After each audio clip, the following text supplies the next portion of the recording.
Chapter 2. The Old Man's Visit. The knocking at the door came in soft, rhythmic taps. 3, followed by a pause, then 2 more.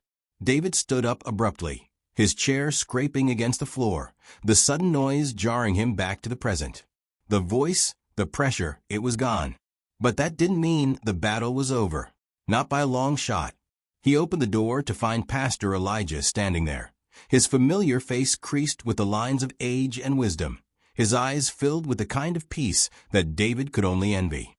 "David," the old man said, stepping inside without waiting for an invitation. He carried a mug in one hand, the steam rising from it in soft curls. "I thought we might talk." David didn't have the energy to protest. What was there to say? He could feel the weariness of the past few weeks settling deep into his bones, and the only thing he wanted to do was crawl into bed and sleep until the world felt right again. They sat at the kitchen table, the silence between them thick, until Pastor Elijah broke it. "You've been struggling," he said, his voice soft, but carrying a weight that made David's stomach tighten. "But you're not alone." David opened his mouth to protest, but Elijah raised a hand to stop him. "God hasn't forgotten you, David," he continued, his eyes piercing through David's defenses. "You've been walking through this valley, but there's something you need to understand. Something that the darkness doesn't want you to know." David's brow furrowed. "What do you mean?" Elijah leaned forward, his hands resting on the table. "You've been given authority, David.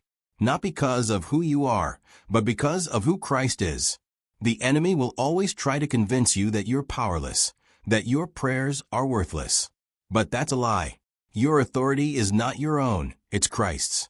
David stared at the old man, trying to process what he was saying. Authority? Him? He'd barely been able to keep his head above water, let alone wield any kind of power. "Authority," David repeated, tasting the word as if it were foreign to him. "But I don't feel strong. I don't feel anything."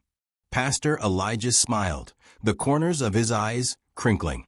"It's not about your strength. It's about knowing who you are in Christ. When you understand that, the darkness has no claim on you.